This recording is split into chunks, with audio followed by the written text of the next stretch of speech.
It is very, very shocking that some of you do not understand what the Fulanis have in store for you.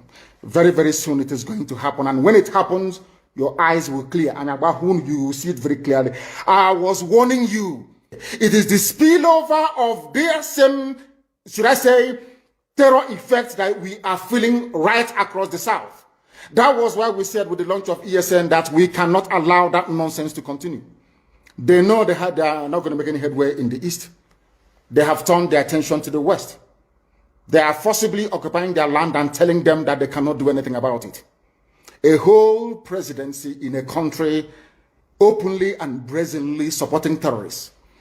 All of you watching and listening all over the world, you know that Miyetti Allah is a terrorist organization. You know that. They have killed. They have said that Benue State is theirs for the taking as a spoil of war. All of you are aware of it. You know what they are doing. Anywhere you have Fulani headsmen, terrorists for that matter, they tell you, oh, they are pastoralists. They are allowed to do their businesses in the forest. All of you are aware of it. But you kept quiet, hoping that somehow Tinubu will emerge as the president, or an Igbo man will come as the president, and your family will start enjoying. But in the meantime, you have no more farmlands, you have no more forests, you have nowhere you can call your own home. The same stupidity exhibited by Hausa peasants that enabled Fulani to take Sokoto from them, that enabled Fulani to take Katsina from them, that enabled Fulani to take even Kanu from them. Every Hausa land is occupied either by a Fulani emir or a Fulani governor. Some of you don't want to reason, you don't ever learn that the main aim of Fulani is to conquer your land and enslave you. Look at Hausa people today. As I wrote yesterday, they are worse than a discarded tissue paper. They are worth nothing. Only their language is what is relevant in their lives. Everything else is lost. All of you are repeating the exact same mistakes that the Hausas made. That is why they are in trouble. And that is why they can never ever come out of it. They are all suffering from what I would, an advanced version of the Stockholm Syndrome.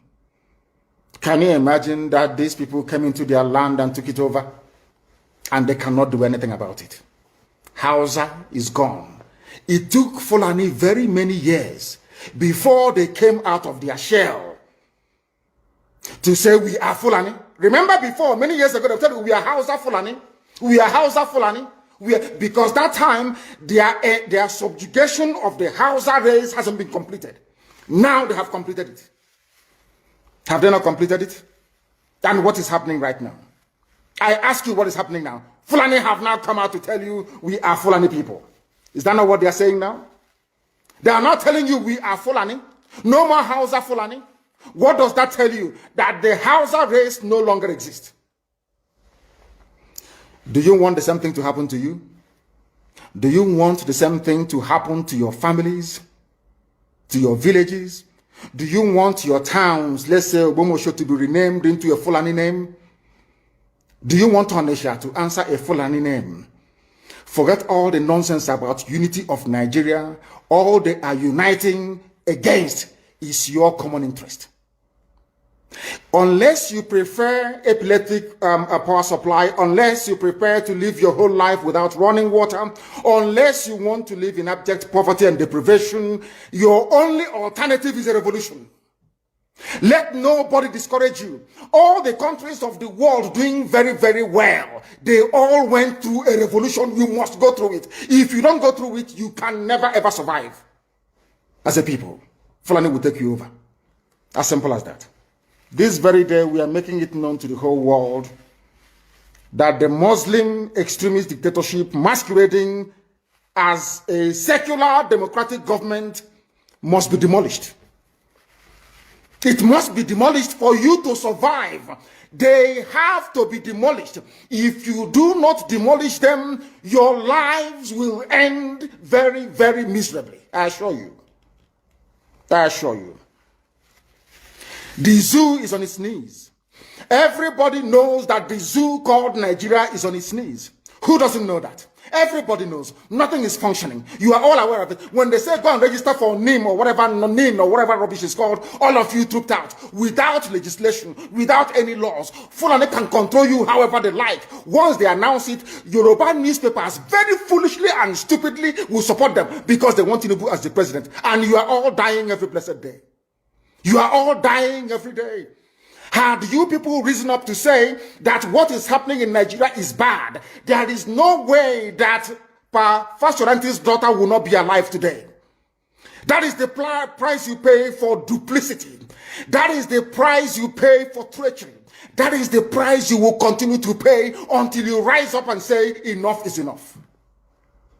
It is up to you to do it. You did it during NSAS. You can do it again. Can you imagine Fulani people telling you, if you remove Fulanis from Yoruba forest, imagine Fulani telling you, if you remove them from your ancestral lands, there will be war, and you are panicking. And you have not asked yourself, why are they not saying something about the East? Why did they not say to Eastern Security Network? Why did they not say to me, if you don't stop evacuating Fulani terrorists from the forest, there will be war? Because they know. They understand psychologically that you don't have what it takes to resist them. Do you know why Borno State is still alive? Why you still have the Kanu people in Borno today? Was because they resisted the Fulani centuries ago. You have to go back to history to understand how Nigeria came into existence. Fulani has been expanding from day one, from Senegambia. All the way from Senegambia, they've been expanding, and now they are in Okigwe. All the way from Senegambia. They are now in Okigwe. And you're asking us to somehow fold our hands and keep quiet because of 2023, because one idiot is going to come out to become a president. Because of that rubbish, because of that nonsensical notion, we should fold our hands and wait until we are overrun by the Janjaweed from the Sahel. Is that how reasonable people think? Is that how people that wish to survive as a race, is that how they reason? It is very, very shocking that some of you do not understand what the Fulanis have in store for you. Very, very soon it is going to happen. And when it happens, your eyes will clear. And about whom you will see it very clearly. I was warning you. In 2014, 2015, 2016, they said he's a warmonger. He's a warmongering. I went to America and I told World Igbo Congress that this war you are avoiding is going to come to your villages. They said, no, it's not going to happen. What is happening today? When Yoruba was supporting the dead idiot called Buhari, did I not warn them that this evil you're supporting will consume you? They never listened. They never wanted to listen. IPOB is a terrorist group. You're trying to divide Nigeria. But Mietiala is not. People that you are calling bandits, have you heard anybody come out to say, please Buhari, since presidency is there defending terrorists in the forest, why don't you proscribe them? No, you cannot proscribe a Fulani group. Never. And all of you, we are supporting evil. When there is the proscribed IPOB, proscribed indigenous people of Biafra. These are Yoruba journalists writing junk. Every day they keep writing rubbish. But their land is under siege. Their land is under siege. And the Fulani will take it. It doesn't take time. So I am here today to encourage them that they must stand tall and be very strong, resolute. That is what Fulani does. They control the media. They have well-paid consultants all over the world doing their bidding for them. They have that woman at UN trying to lobby the world that everything is okay in the zoo called Nigeria. But you and I know that the zoo is not okay. You and I know the game plan of the Fulani. And what are you doing about it? Nothing. Every day you read, you lament, you complain. Every day you read, you lament. And that's all you do. That is all you do. You read, you lament, you complain. You do nothing about it. Your lives are being taken away from you. Your forests are being occupied. Your mothers are being raped. Your daughters are being abducted. And the whole national government, presidency, is supporting such people. And you're telling me that Nigeria is viably sustainable. Is that what you're telling me? That somehow this contraption is sustainable, it is viable. It can never be. Because the more you stay in one Nigeria, the more you are inviting the Fulanis to take over your ancestral lands, to take over your villages, and to make life a misery for you. That is the end game. That is the outcome. If you doubt me, go and do a bit of research. Ask yourself, who are the Hausa people? Who are the Nupe people? Who are the Bachama people? All of these people were steamrolled by the Fulani march to the Atlantic Ocean. And now they're in Yoruba land. They're in their forests. They are in their forests. And who is going to drive them away from there? If not the Yoruba youths. Forget about your useless governors. Your elders are very strong. I love Yoruba elders. The way they behave, the way they talk. Very, very strong. They said they support Akeredolu. This is the governor of Ondo State. They support him in what he's doing. People must come out to say that enough is enough. When you travel to the north, do you live in the forest in the north? The Igbo people in Sabongeri in Kanu, are they living of course it's Hausa land, are they living in the forest? They came to the town, they work very hard, they build houses, they build mansions, they develop the entire place. Is that not what they do? What are Fulani people doing in our forest? Nobody can answer that question. They say that they're pastoralists. I want some of you have had your breakfast this morning.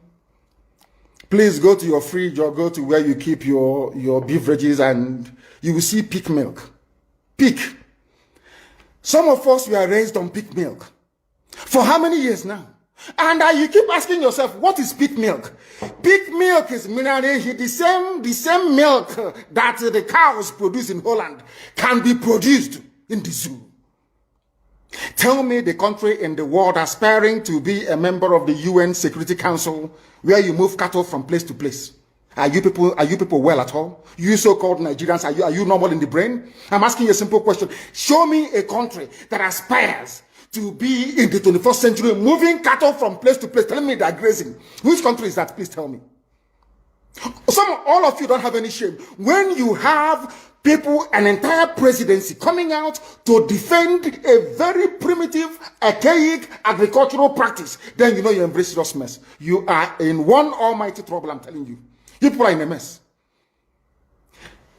The Holland that you get your pig milk from, do they move cattle from Rotterdam to Amsterdam? I'm asking you a simple question. But they produce the pig milk that you're drinking every blessed day. Why can't Fulani produce pig milk in Sokoto? Why can't they produce carnation milk in Kanu? They have the cattle. Before the white man came, did you see any Fulani in your forest? All these people talking rubbish about movement of cattle and movement of... I'm asking you, before Britain came and handed over Nigeria to Fulani, ask your grandfathers, please, or your grandmothers. Ask them. All this nonsense we are hearing today in this so-called one, I want to tell you the dangers of one Nigeria. All this nonsense you're hearing today about one Nigeria, Fulani in our forest, Fulani in our village. Before the white man came, did you see Fulani moving their cattle all over the place? Did we not have meat to eat? They will answer these questions for you. Because sometimes in Africa, we don't reason very well. The way we reason is disjointed. It is disjointed. I can't understand for the life of me why instead of them to waste all that money arming and equipping this Janjaweed army Mihetiala to come and conquer you and I, why don't they open a milk factory somewhere in the north and bring the milk down south? I'm sure Southerners will buy it. After all, pig milk comes all the way from Holland. Pig milk all the way from Holland. Now you understand it. Because of the way you people reason. Why can't you produce? Is it difficult to produce milk? The same milk that comes out naturally from the udder of the cow. Why can't you can it somewhere, pasteurize it, and send it to people to eat, to drink, or to do whatever with? All over the world, that is what is happening. In fact, they produce so much milk in Europe that they pour it away. Why can't you do the same thing? A whole president claiming they are in the 21st century are supporting a very primitive practice of moving cattle from place to... All of you, you're not ashamed of yourselves. You have no shame. As somebody will say, your shame is shaming me. I'm telling you, you people from the zoo, I'm ashamed of your ignorance and stupidity. You people are hopeless, completely hopeless. One day now, one idiot to come and say, we are intellectuals. And you're moving cattle from Kafanchan to Ahoda. You are intellectuals. You are intellectualizing. You are in the 21st century, you are moving cattle, driving cattle, Nama, from over 300 miles. Nigeria. Lekwa Nigeria ma dosa ya Chineke nnadị ngosi. Onye ọbụla na-ekpe ekpere ka Nigeria wee wuru ofu nna nke bridge ndị dị etu a wee laa ha n'iyi. Chineke nna kiwe biko da kiwe kpọọ ha ọkụ. Kpọọ ha ọkụ pa ezinụlọ ha ọkụ.